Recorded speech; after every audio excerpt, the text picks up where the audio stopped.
Hello, welcome to Spanish Lessons with Dr. Alan Davison. The videos in this series are designed to be used with the Blurzo el Burro graded Spanish reader.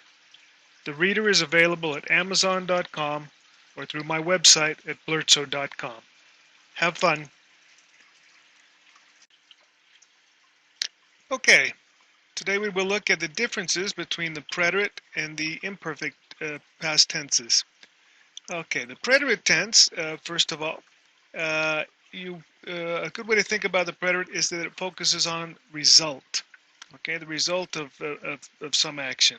Okay, whereas the imperfect focuses on process. The preterite, another way of saying it, focuses on the completion of an action. Okay, whereas the imperfect focuses on the ongoing or habitual nature of an action. And another way, the preterite focuses on the beginning or the end, where the imperfect focuses on the middle. That is to say that every action has a beginning and an end, and then of course it has a middle. Okay, the preterite will focus on the beginning or the end, where the preterite will focus on the middle. All right, let's see if we can come up with a few examples here.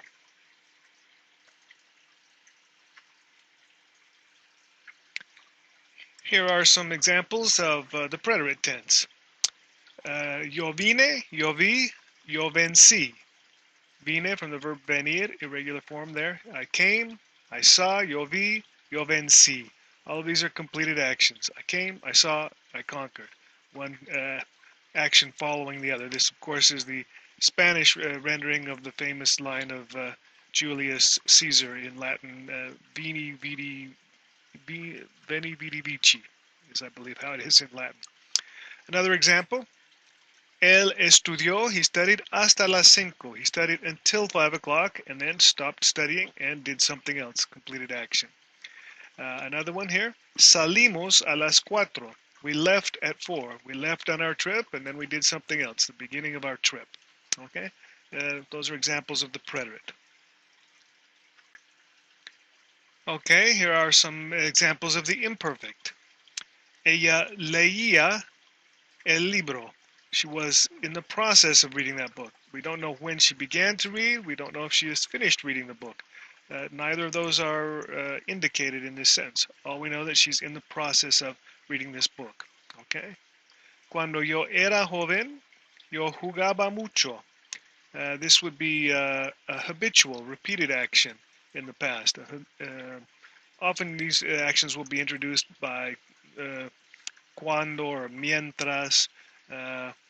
Or let's say todos los días, todos los años, cada verano, right? Every day, every year, or each summer. These actions repeated. Okay, when I was young, I used to play a lot. Often you'll hear the imperfect translated as used to when you're talking about these habitual actions. And then finally here, la mañana hacía frío cuando me desperté. Okay, me desperté is the preterite, but the hacía is the imperfect. That is to say, the morning was cold. We have the weather expression to make cold. The weather was cold in the process of being cold when I woke up, a completed action. So this completed action takes place in the middle of this ongoing uh, uh, coldness of the morning. Okay, it was cold before I woke up. It was cold after I woke up, uh, and then this other action takes place in the ongoing middle part of the being cold. We don't know when it began to be cold. We don't know when it finally started to warm up. Okay, a few more examples of the preterite and imperfect, and I've color-coded these because maybe that'll kind of help give you the idea of how these work. Preterite for red because it's completed, that is something ends, sort of like a stop, and green for go because that is ongoing or habitual. Okay, so let's take a look at some of these and we'll underline the verbs and discuss why they are preterite or imperfect. First one here, mi amigo llegó temprano y salió tarde. Okay, he arrived early and left late. Both of these actions are completed. They're not ongoing. He's not still arriving. He's not still there. He arrived and then he left. Okay. Next one here, we have mientras yo estudiaba, and again, as I mentioned, words like mientras and cuando, when it means while, uh, will often bring about an imperfect verb, an ongoing action. Mientras yo estudiaba, that is, while I was in the process of studying, ella comía. She was in the process of eating. So these are two ongoing, simultaneous actions in the past. As far as we know, they may still be going on. This sentence doesn't indicate when they began or when they are going to end. Next one, todos los veranos. Todos los veranos. This implies a habitual every summer. Íbamos a California. We used to go. We went repeatedly to California. Imperfect. Cuando él tenía 9 años, jugaba mucho. Okay? When he was 9 years old, that is in the middle of this being 9 years old, this ongoing period of being 9, what did he do? Jugaba mucho. Habitually played over and over and over. Okay, so we have a middle there, tenía, and then we have jugaba habitual. Ella estaba en la fiesta. Okay, she was at the party. We don't know when she arrived. She hasn't left yet. Ella estaba en la fiesta cuando yo llegué. Preterite. Okay, ongoing. She was at the party before I arrived. She was at the party after I arrived. My arriving is a completed action. I arrived and then I did something else. Juan estuvo en casa hasta las 3. This is, of course, the preterite of the verb estar. Juan was at home until 3.